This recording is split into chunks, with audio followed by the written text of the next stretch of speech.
The lights, can we turn the lights down? Yeah. Got a man in Sweetport, he's forever on my mind.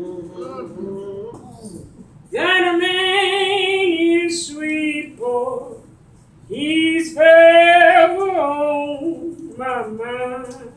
Yes. I think of that name all of the time. That man is sweet boy left me for another guy. Oh,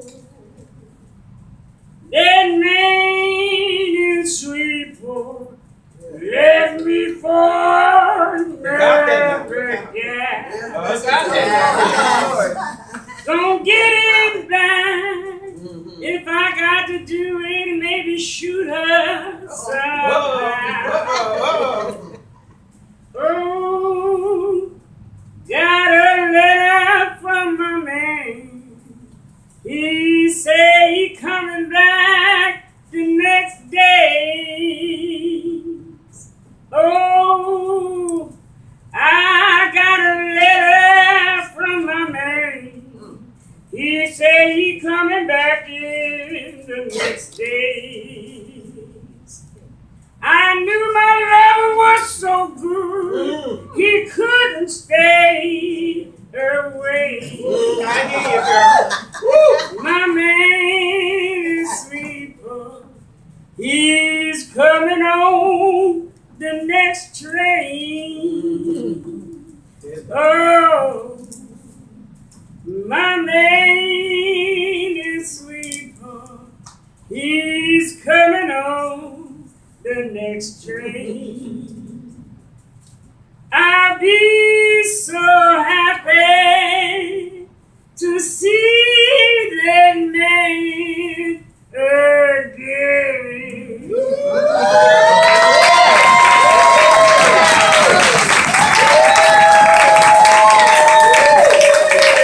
Remembering Bessie Smith.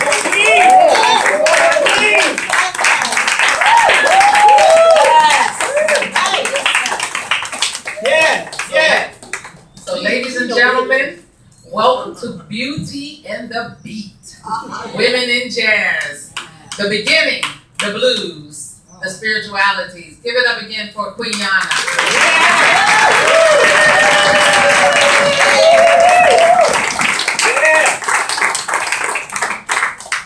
Well, I'm Gwen Black, and I'm the co-creator of Beauty and the Beat, Women in Jazz. My name is Corinthia Conwell, and the other creator of Beauty and Beat, Women in Jazz. Welcome, ladies.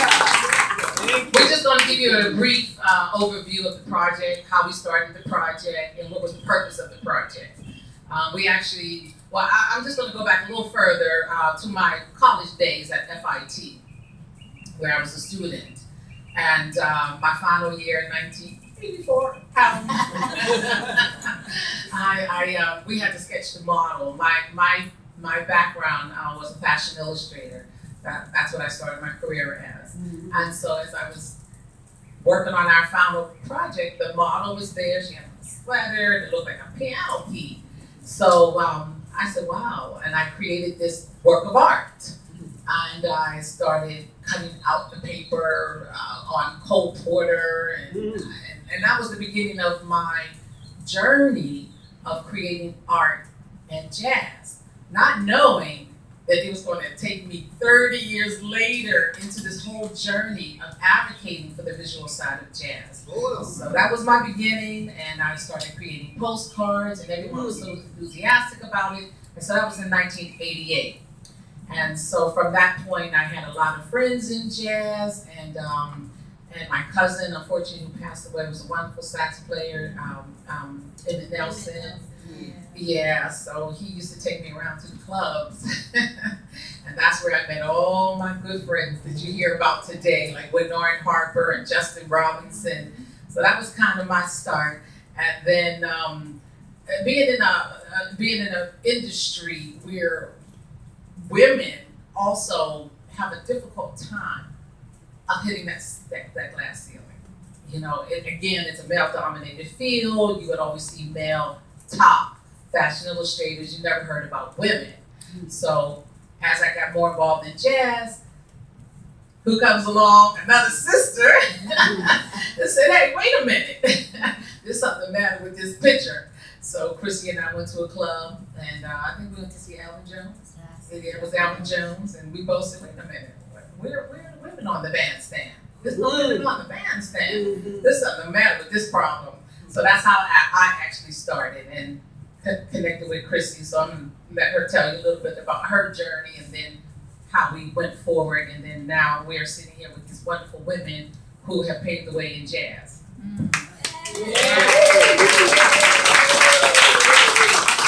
It was a blessing meeting Gwen. My journey started actually back in 1980.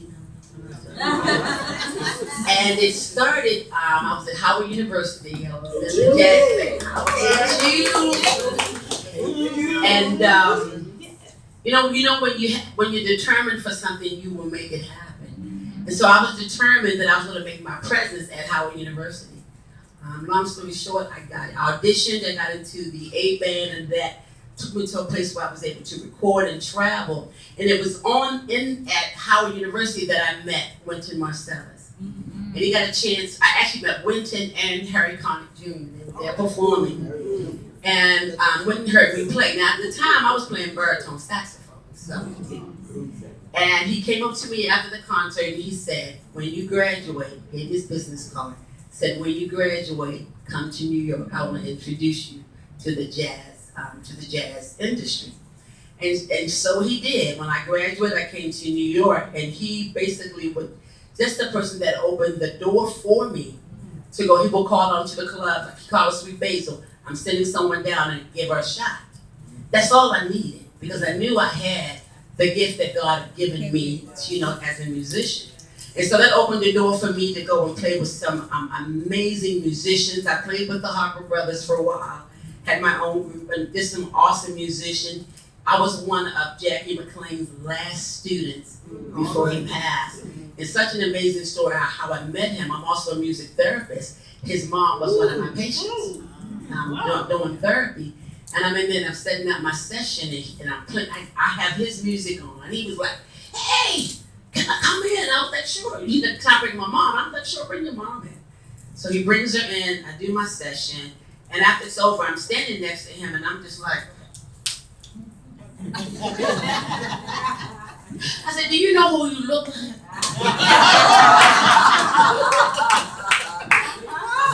I said, Jackie McLean. He said, well, that I am. I'm like, you're the reason I came to New York. And that started an awesome relationship where he actually just took me under his wing, just him and his son, Renee McLean, just took me under their wing and just showed me so much from the standpoint of being an artist and performing. Because I knew I already had the book knowledge, but now I needed the performance. And part of the challenge of being a woman in jazz was the industry wasn't at that time too welcoming to female horn players. So there was a lot of resistance, let me just say that. A lot of jealousy, a lot of resistance to me coming. But the fact of the matter is, I always say that my talent, my gift will make room. So I didn't need to say anything. All I had to do was pick up my horn and let the rest speak for itself. And so that's what introduced me into the jazz arena. I just, again, had some wonderful opportunities to travel and tour and play with some great artists. I did a session with, a jam session with Dizzy Gillespie down at the Blue Note. It was so many years ago. So that was like it was just so awesome to have that. Just so many, Alvin Jones, George Coleman, Faustina Dixon and I did a get together, Regina Carter. So I had a chance to play with some wonderful artists, young and mature, that helped me to grow as an artist. So when Gwen and I met, it was, let's not only give them the audio, but let's give them the visual as well. But put in the perspective of women who were fashionable, that looked good and sound good. And so we were able to do, because of the introduction of Winton, we did our first tour, Beauty and the Beat, which is what brought this book about here. We traveled to Massachusetts and did our first presentation there that we'll get into a little bit. But that's pretty much been my journey. I do gospel jazz with Terry Masoro down there at the end, an amazing singer. And our mission is to keep jazz alive. You know, as pure as we can keep it, but also so that we can impart it into the next generation so that it shall continue. So that's part of the reason why we do this, and to realize that women have a voice as well as artists, as singers and musicians and composers and writers and arrangers, and we do all of that. So it's just been a blessing.